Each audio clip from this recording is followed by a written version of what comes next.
Assalamualaikum warahmatullahi wabarakatuh. Selamat datang di channel YouTube saya, Romiters Tumoran Channel, dan jangan lupa like serta subscribe untuk mendapatkan informasi video-video terbaru dari saya. Salam semangat seluruh guru Indonesia, terkhusus untuk guru-guru yang berada di sekitar wilayah kerja saya, Kecamatan Pulau Rakyat. Salam hangat dan salam kompak selalu. Baiklah Bapak Guru dan Ibu Guru yang super dan luar biasa, jangan lupa tetap menjaga kesehatan sesuai dengan protokoler kesehatan COVID-19 yang telah diterapkan oleh pemerintah Indonesia. Baik Bapak Ibu Guru, tentunya mengajar di masa pandemi seperti ini banyaklah hal yang harus kita sesuaikan berkenaan dengan keadaan ini.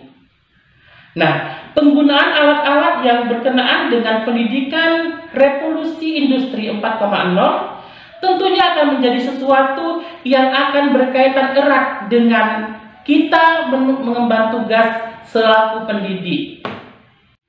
Nah, Bapak Ibu Guru yang hebat dan luar biasa, lantas bagaimana cara kita untuk mempersiapkan rencana pembelajaran yang dikombin dengan penerapan pendidikan di era revolusi industri 4.0 ini? Nah, berikut videonya cara mempersiapkan RPP pandemi COVID-19 dengan sistem daring yang akan saya buat. Selamat menyaksikan.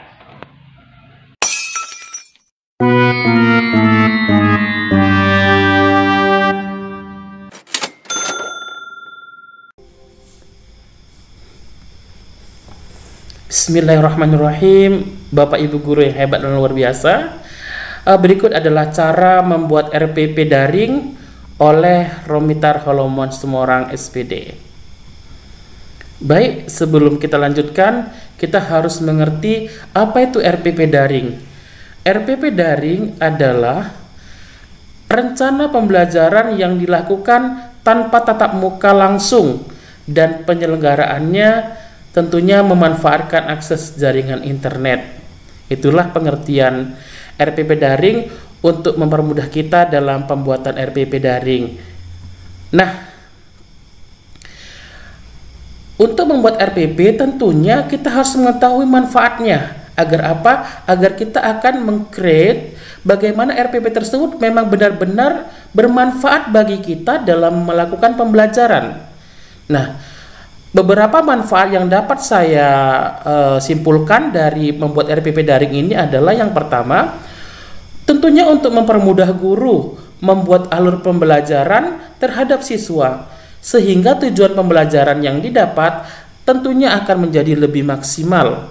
Kemudian, meskipun ada kalanya guru selaku pendidik melakukan improvisasi pengajaran sesuai dengan keadaan yang terjadi pada saat itu, namun improvisasi yang dimaksud biasanya memang tidak akan jauh dari jalur yang sudah direncanakan dalam rencana pembelajaran. Jadi pembelajaran dengan menggunakan RPP tersebut akan benar-benar terkonsep sesuai dengan alur-alur yang telah diinginkan. Baik, pada komponen-komponen RPP yang biasa kita buat, tentunya komponennya sangat banyak. Namun kali ini pada komponen RPP daring akan disederhanakan. Ya, yang pertama tetap kita menggunakan identitas sekolah kita, kemudian sistematika subjek pembelajaran mulai dari kelas, alokasi waktu, semester, dan seterusnya. Nah, kemudian yang penting kita masukkan di sini adalah KD. Kompetensi dasar dari pembelajaran kita tersebut. KD apa saja. Kemudian tentunya ini yang mendapatkan porsi yang sangat luar biasa adalah tujuan pembelajaran. Kita mengetahui apa tujuan kita mengajar akan termaktub dalam tujuan pembelajaran. Kemudian media pembelajaran yang kita gunakan pada RPP daring kita ini. Kemudian metode pembelajaran dan langkah-langkah pembelajaran. Langkah-langkah pembelajaran ini memang sangat penting kita desain bagaimana agar siswa tersebut tidak mengalami kesulitan dalam melakukan pembelajaran daring ini. Kemudian yang terakhir adalah penilaian. Yuk kita lanjutkan lagi ke yang berikutnya. Nah, penting dalam RPP daring. Kenapa penting? Karena memang ini memang harus kita highlight tentang pembuatan RPP tersebut. Yang pertama adalah buatlah alur yang sederhana. Sebab pembelajaran daring tidak semudah kegiatan belajar mengajar di kelas. Ini sudah pasti, karena memang kalau pembelajaran di kelas, siswa akan dapat dengan mudah menanyakan kapan saja mereka ingin menanyakan. Sementara kalau dalam daring kan belum tentu. Kemudian, gunakan instruksi yang tidak ambigu, jelas dan mudah dipahami. Jika kita ingin menginstruksikan siswa, maka buatlah yang jelas, sehingga tidak membuatkan mereka menjadi bingung dengan kalimat instruksi yang kita buat. Selanjutnya adalah pembelajaran terfokus pada KD yang dijabarkan melalui tujuan pembelajaran serta kegiatan pembelajaran. Fokusnya pada KD, tujuan, dan kegiatan yang telah termaktub di atas tadi. Nah, jikapun kita menggunakan video, Bapak dan Ibu guru harus usahakan kualitas video tersebut, baik gambarnya maupun suaranya harus jelas. Kenapa? Karena video yang bersuara tidak jelas dan gambarnya juga buram akan membuat mereka menjadi bingung untuk memahaminya. Kemudian ini yang terpenting, jangan gara-gara ingin eksis kita menggunakan backsound, lantas backsound tersebut justru akan memecah konsentrasi siswa. Maka jika ingin menggunakan backsound pada video, usahakan tidak memecah konsentrasi siswa. Selanjutnya langkah-langkah pembelajaran. Bapak Ibu, siswa menyaksikan video dari guru yang berisi penjelasan tentang ide pokok dan cara menemukannya. Ini contoh RPP yang akan kita buat pada pembelajaran 1 untuk tema 1, subtema 1 pada kelas 6. Kemudian, ini contohnya ya Bu ya, Pak ya. Siswa membaca teks tentang perkembangbiakan jagung. Siswa mampu menemukan ide pokok dan informasi penting serta menyajikannya dalam bentuk diagram dengan tepat. Siswa menyaksikan video dari guru yang berisi tentang penjelasan perkembangbiakan generatif bagian-bagian bunga. Kemudian siswa mengamati bunga. Siswa mampu mengidentifikasi bagian-bagian bunga sempurna melalui video dengan benar. Nah, ada 4 pembelajaran yang kita akan buat alurnya. Maka keempat pembelajaran ini harus kita siapkan bahan-bahannya. Agar apa? Agar siswa tidak memperoleh kesulitan ketika melakukan pembelajaran mandiri pada model daring ini. Nah, contohnya tadi Pak dan Bu, materi bahasa Indonesia. Teks bacaannya harus kita sediakan. Ini ada cuplikannya, bagaimana jagung berkembang biak. Ini Bapak dan Ibu bisa ambil dari buku siswa. Inilah dia teksnya. Kemudian diagram ide pokoknya harus kita lampirkan pula di sana dalam bentuk apakah PDF ataupun Word. Namun untuk mempermudah siswa mendapatkan penugasan tersebut, jangan ini hanya dilakukan di dalam video saja. Jadi mereka akan dapat dengan mudah memperoleh ataupun membahas instruksi-instruksi yang Bapak sarankan kepada mereka. Ini untuk pembelajaran bahasa Indonesia. Nah, untuk materi ajar IPA, nah kita siapkan juga materinya agar mereka bisa membaca tidak hanya terfokus pada video saja. Kemudian jika kita memang mampu, kita harus membuat video pembelajaran seperti yang saya lakukan ini. Yang berfungsi sebagai tempat penyerbukan dan tempat pembuahan.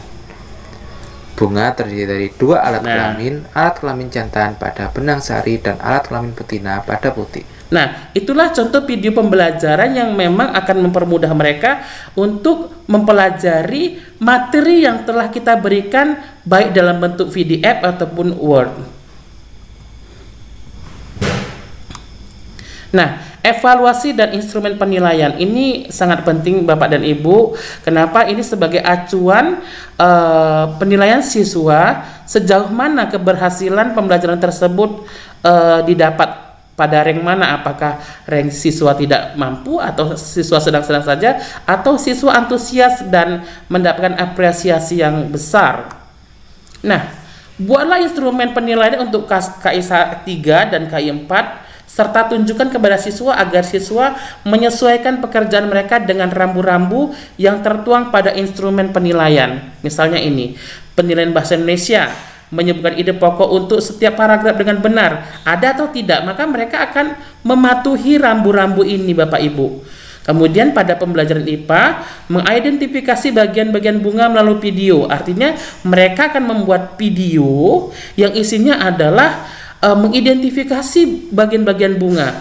Kemudian kriterianya ada di sini agar mereka tidak sulit atau mereka membuat video tersebut berdasarkan instrumen ini, menyebutkan seluruh bagian-bagian bunga dan seterusnya dan seterusnya. Nah, Bapak Ibu, sebelum kemari saya berikan dulu contoh RPP yang sudah jadi. Ini dia. Nah, ini dia RPP-nya dan ditandatangani oleh kepala sekolah dan guru yang membuat RPP tersebut. Untuk lebih indahnya boleh kita tambahkan pagelayan, kemudian watermark. Ini dia watermark. Agar apa? Agar ini menjadi ciri khas dari pekerjaan kita. Kita buat saja namanya Romitar Halomoan Situmorang. Ini oke kan? Kita beri warna merah. Kemudian bentuknya adalah horizontal. Oke. Nah, sudah ada watermarknya. Agar indah kita beri page colornya yang ini saja. Kemudian kita beri efek vertical. Bapak Ibu, inilah hasil pembuatan rencana pembelajaran. Ya, ini dia. Sudah menggunakan watermark. Kemudian kita beri page color untuk dapat dilihat siswa ataupun guru-guru lain dengan indah, karena ini akan menarik ya dibandingkan dengan putih kosong. Ini dia instrumennya dan ini adalah penutup. Baik Bapak Ibu, demikian saja video yang dapat saya share tentang bagaimana membuat RPP daring ini. Saya menyadari memang masih banyak kekurangan, masih banyak hal-hal yang kurang tepat atau kurang sesuai dengan hati Bapak dan Ibu. Namun inilah yang dapat saya buat. Ya, saya hanya berusaha. Jikapun ini bermanfaat ya alhamdulillah. Jika tidak, ini sudah menjadi kreasi dari saya selaku guru, sebagai usaha saya dalam menunaikan tugas saya di tengah pandemi Covid seperti ini, yang saya kaitkan dengan pembelajaran di era revolusi industri 4.0 yang mau tidak mau kita memang harus tanggap dan mampu untuk berada pada fase tersebut. Baik, saya berikan di akhir video saya. Jangan malu berbuat, sebab yang mengolok belum tentu mampu. Maka berbuatlah Bu, Pak, jangan menunggu, karena memang waktu akan terus berlalu. Mulailah sekarang, meski dengan sesuatu yang kecil, namun yakinkan itu benar-benar dilakukan sekarang. Karena angan yang besar tentunya tidak akan lebih berarti dibandingkan usaha kecil yang nyata. Romitar Halomoan Situmorang, terima kasih. Assalamualaikum warahmatullahi wabarakatuh.